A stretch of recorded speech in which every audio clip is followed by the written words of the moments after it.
कि एटीएस ने खुलासा किया है कि ये जो मोहम्मद मौलाना उमर गौतम है, इस पे अरबों की संपत्ति मिली है। ये जो एटीएस ने मेहनत की है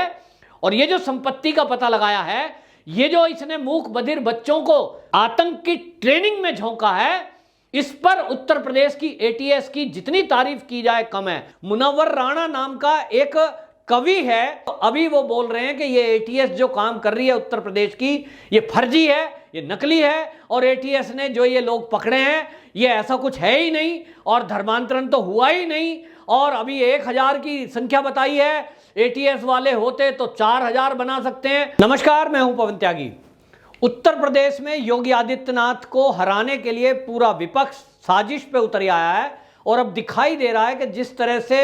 2014, 2019 उन चुनाव के टाइम में जो घटना दुर्घटना उत्तर प्रदेश में अचानक से होने लगी थी, अब फिर से उत्तर प्रदेश में वो घटनाएं दोहराने जाने लगी हैं। एक दाढ़ी वाले होते हैं, गोल टोपी पहने हुए होते हैं, ऊंचा कुर्ता, ऊंची पैंट, और उनकी पिटाई कोई करते हुए लोग जो जय श्री राम का नारा लगवा रहे हैं। इस तरह की फर्जी वीडियोस, फेक वीडियोस पब्लिक में वायरल की जाती है ताकि उत्तर प्रदेश को दंगे की आग में झोंका जा सके। योगी आदित्यनाथ को हराना नामुमकिन है, ये सारे विपक्ष को पता लग चुका है, और इसके बाद इन लोगों ने ये दिमाग लगाया है, या यूं कहें कुबुद्धि लगाई है, कि योगी जी का जो मुकाबला है वो सीधे सीधे विकास के नाम पर आप नहीं कर सकते, व्यवस्थाओं के नाम पर आप मुकाबला नहीं कर सकते, लॉ एंड ऑर्डर पर मुकाबला नहीं कर सकते, तो उनको झूठ और फर्जीवाड़ा करके, नकली न्यूज बनाकर, न्यूज एजेंसियों के सहारे, और कुछ गायक, कलाकार, फिल्मकार और इस देश में अपने आप को लिबरल, कुछ साहित्यकार कहने वाले लोगों के सहारे से बयानबाजी करवा के अवार्ड वापसी गैंग, उनके जरिए योगी जी को बदनाम करें, ताकि आने वाले चुनाव में लोगों के दिमाग में ये बिठाया जा सके कि ये जो प्रदेश है ये सबका साथ सबका विकास लेके नहीं चल रहे हैं योगी जी, और योगी जी तो एक कट्टर हिंदूवादी नेता हैं जहां बाकी धर्मों के लिए कोई जगह नहीं है। इस तरह का नैरेटिव सेट करने का काम ये विपक्ष वाले करने लगे हैं। तभी आपने देखा लोनी की एक घटना होती है, और लोनी की घटना का जब पटाक्षेप होता है, पुलिस खुलासा करती है, तो पता लगता है कि ये तो एक गहरी साजिश थी जिसमें समाजवादी पार्टी, आम आदमी पार्टी और कांग्रेसी लोग मिले हुए थे, जिसमें आप देखिए ट्विटर जैसा अकाउंट चलाने वाला बड़ी कंपनी, इन लोगों का भी सह था, और कई इसमें फिल्मकार और साहित्यकार भी मिले हुए थे जिन लोगों ने इस खबर को वायरल किया। अभी आप देखिए कि एटीएस ने खुलासा किया है यूपी में कि किस तरह से लोगों को धर्मांतरित किया जा रहा था, और धर्मांतरण में बाकायदा मूक बधिर जो बच्चे हैं, जो सुन नहीं सकते, जो बोल नहीं सकते, उन लोगों को स्पेशली टारगेट किया गया, गरीब लोगों को टारगेट किया गया, दलितों को टारगेट किया गया, इस कारण से कि उनको लालच दिया जाए गरीब लोगों को, और ये कहा जाए तुम्हारी नौकरी लगवा देंगे, तुम्हारी शादियां करा देंगे, और जो मूक बधिर हैं वो क्योंकि महंगा स्कूल है उसमें आपका एडमिशन करा देंगे, और नौकरी और विदेश यात्रा कराएंगे। आपको बताएं, मैं इस मामले में बहुत सारी जो सामाजिक संगठन है वो यदा कदा ये मांग करते आए हैं कि धर्मांतरण पर रोक लगनी चाहिए। केंद्र सरकार इस पे कब एक्शन लेगा, लेकिन योगी जी ने इसके बारे में पहले से ही योजना बनाकर ये कानून पारित कर दिया कि कोई भी व्यक्ति यदि जबरदस्ती जबरन धर्म परिवर्तन करता है, या किसी लालच में लालच देकर धर्म परिवर्तन कराता है, तो ये अपराध की श्रेणी में आएगा। और इसी के कारण एटीएस ने कार्रवाई की, और 2 जो है इस मामले में मौलाना मुफ्ती पकड़े गए। और आपको बताएं, जब उनका खुलासा हुआ तो पता चला कि इसमें 2 ऐसे लोग हैं, एक मोहम्मद उमर गौतम और मुफ्ती काजी जहांगीर कासमी। इन दोनों को एटीएस ने पकड़ा तो पता लगा 1000 लोगों का धर्मांतरण ये करवा चुके हैं। करोड़ों रुपए विदेश और देश से धर्मांतरण के नाम पर इकट्ठे हुए हैं। हमने पहले भी ये बोला, लेकिन ये घटना जो खुलासा हुई है इसकी निंदा करने के बजाय ये कुछ लोग इसको जस्टिफाइड करने में लगे हैं और इसको फर्जी बता रहे हैं। मतलब आप समझिए, ये एक्शन जो एटीएस ले रहा है, मुनव्वर राणा नाम का एक कवि है, वो कवि है, साहित्यकार है, ठीक है, कभी उन्होंने नाम कमाया होगा, लेकिन आजकल वो नाम कमा रहे हैं देश विरोधी गतिविधियों को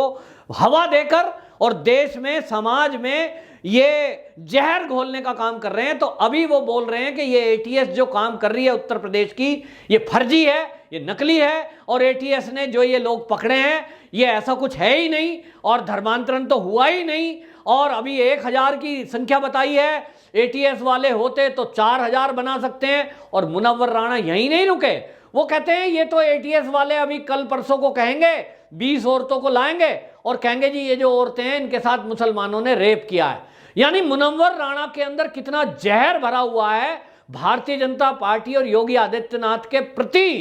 कि वो आप देखिए कि जो एटीएस है वो हमारे देश की, उत्तर प्रदेश की जानी मानी पुलिस है। एटीएस की चर्चा पूरे देश में रहती है, और अगर उन्होंने एक अच्छा काम किया है कि जिनके तार विदेशों में जुड़े हैं, बांग्लादेशी घुसपैठियों से जुड़े हैं, आईएसआई जैसी खतरनाक पाकिस्तान की संस्था से जुड़े हैं जो हमारे देश में आतंकवादी घटनाओं को हमेशा अंजाम देती आई है, अगर आईएसआई की घटना का खुलासा हो रहा है, ऐसे में इस देश के सारे साहित्यकार हो, फिल्मकार हो या कोई नेता हो, उनको एक सुर में बोलना चाहिए कि उत्तर प्रदेश की एटीएस ने बहुत बढ़िया काम किया है, योगी जी को धन्यवाद। और योगी जी से हम आग्रह करते हैं कि इस मामले का पूरा खुलासा करें और देश के दुश्मन जो भी हैं वो जेल की सलाखों के जल्दी से जल्दी पीछे आए। बजाय इस बयान के मुनव्वर राणा एटीएस की कार्रवाई को गलत बता देते हैं, फर्जी करार देते हैं, और वो ये भी कह रहे हैं कि यही एटीएस अभी तो फर्जी रेप का भी केस बना देगी। यानी पहले से मुनव्वर राणा ये तैयारी कर रहे हैं कि यदि कल को किसी मौलाना, मुफ्ती, मौलवी ने किसी हिंदू महिला के साथ बलात्कार किया तो ये कह सकें कि हमने तो पहले ही कहा था मामला फर्जी है। मतलब जो भी ये मौलाना, मुफ्ती, मौलवी करें वो फर्जी, और यदि कोई एक मंदिर का पुजारी, कोई कथावाचक, कोई पंडित कर दे तो ये कहेंगे इस पे कार्रवाई होनी चाहिए, सुप्रीम कोर्ट तक पहुंचेंगे और उसको जमानत नहीं होने देंगे। हमने देखा आसाराम के मामले में, मैं आसाराम की पैरवी नहीं कर रहा हूं, केवल उदाहरण दे रहा हूं कि सबके सब पीछे पड़ गए। सोनिया गांधी तक ने स्पेशल आदेश दिए, आज तक वो जेल से बाहर नहीं आए। और इसमें आप देखिए कि कोई हिंदू धर्म का प्रचारक या हिंदू का कथावाचक कोई ये नहीं कहता कि आसाराम को जेल से बाहर करो, फर्जी था केस। मैं नहीं जानता इस मामले में सुप्रीम कोर्ट का, न्यायालय का फैसला है, उसका हम सब आदर करते हैं, लेकिन ये जो मुनव्वर राणा है, इनके जो और भाई बंद हैं, ये क्यों नहीं न्यायिक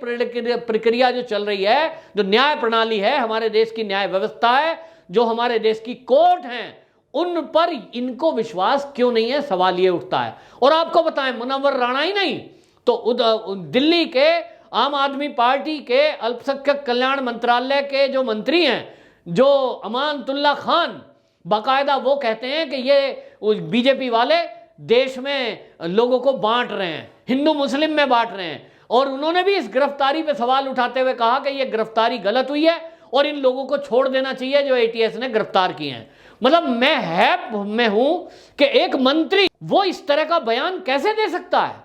पुलिस ने कार्रवाई की है, पुलिस ने सबूत जुटाए हैं, पुलिस ने बाकायदा कोर्ट के प्रस्तुत किया है सामने, और कोर्ट ने रिमांड दी है,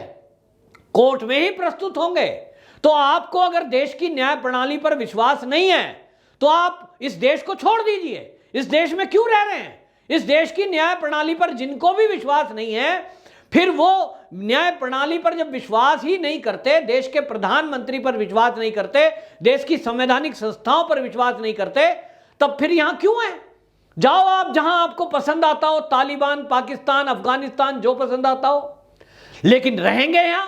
खाएंगे यहां का और यहीं के बारे में विरोध करेंगे। तो आज एटीएस ने जितनी मेहनत की है इस केस में, और जो रोहिंग्या पकड़े हैं, इनके तार खंगालने में लगी हैं, उसको शाबाशी देने के बजाय, योगी आदित्यनाथ जी को शाबाशी देने के बजाय कि एक मुख्यमंत्री ऐसा है जो इस धर्मांतरण के धंधे में, जी हां, मैं जो धंधा कह रहा हूं वो इसलिए कि एटीएस ने खुलासा किया है कि ये जो मोहम्मद मौलाना उमर गौतम है, इस पे अरबों की संपत्ति मिली है। आज से 10 साल पहले इसके पास एक छोटा सा टूटा सा मकान था, और 10 साल के अंदर जो विदेशों में ये घूम के आया है, इसके वीडियो हैं कि बिल्कुल एक 10वीं पास आदमी जिसके पास एक छोटा सा घर है, वो दुनिया के 20-25 देशों में भ्रमण करके आया है, परिवार समेत छुट्टियां मना के आया है, टूर पे जाता है, लाखों रुपए एक टूर पे खर्च करता है और करोड़ों रुपए की संपत्ति इसने अर्जित की है। ये जो एटीएस ने मेहनत की है और ये जो संपत्ति का पता लगाया है, ये जो इसने मूक बधिर बच्चों को आतंक की ट्रेनिंग में झोंका है, इस पर उत्तर प्रदेश की एटीएस की जितनी तारीफ की जाए कम है, योगी जी की जितनी तारीफ की जाए कम है। लेकिन बजाय तारीफ करने के ये जो देश के विपक्षी पार्टी के लोग हैं और मुनव्वर राणा टाइप के जो लोग हैं, ये नाम को, अरे किसने बताया, कौन महान बनाता है कवि? हमारे जैसे लोग जब कहते हैं ना वाह वाह सुनने के बाद, तब वो बड़ा बनता है। और अवार्ड जैसे इनको मिले हैं ना, वो अब समझ में आ रहा है कि इसी तरह भारत माता को गाली दो, भारत के लोगों को बांटो और हिंदू संस्कृति, हिंदुओं के देवी देवताओं के विरुद्ध बात करो, आपको कांग्रेस तो यूं ही अवार्ड दे देगी। 70 साल में यही हुआ है। तो आपको ये अवार्ड मिल गया, आपको कोई सम्मान मिल गया, तो आपका दिमाग में चर्बी और गर्मी चढ़ गई कि आज आप उत्तर प्रदेश की सरकार और आप योगी जी पर सवाल उठा रहे हैं। आप योगी जी को कह रहे हैं वो तो बाहर का है, वो तो उत्तराखंड के हैं, वो उत्तराखंड कोई पाकिस्तान का हिस्सा है, इसी भारत का हिस्सा है। तो उत्तराखंड से तो भाई एनएसए भी आते हैं, उत्तराखंड से तो बहुत बड़े बड़े अफसर आते हैं। उत्तराखंड कोई पाकिस्तान है क्या? आप कह रहे हो उत्तराखंड का आदमी मुख्यमंत्री नहीं रह सकता, यहां उत्तर प्रदेश का मुख्यमंत्री कैसे हो गया? मतलब आपको ममता बनर्जी पर कुछ नहीं बोलना, जहां डेली हजारों की संख्या में लोगों को मारा जा रहा है और दलितों के साथ, महिलाओं के साथ रेप हो रहे हैं, उसके बारे में आप नहीं बोलोगे। वो सब अच्छा हो रहा है, वहां सब ठीक है, वहां कोई गड़बड़ नहीं है, वहां आपको कोई गड़बड़ी नहीं दिखाई देगी, क्योंकि वहां जो हिंसा को अंजाम दे रहे हैं और बलात्कार कर रहे हैं वो रोहिंग्या और बांग्लादेशी हैं। तो सवाल ये उठता है मुनव्वर राणा जी, मैं इस चैनल के माध्यम से पूछना चाहता हूं कि अमानतुल्लाह खान और मुनव्वर राणा जरा उत्तर दें कि उनके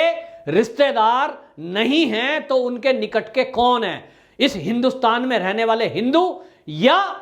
बांग्लादेश से आए हुए रोहिंग्या, कौन उनके अपने हैं? किसका साथ वो देना चाहते हैं, रोहिंग्याओं का या भारत के रहने वाले लोगों का? जवाब उनको देना है। वंदे मातरम।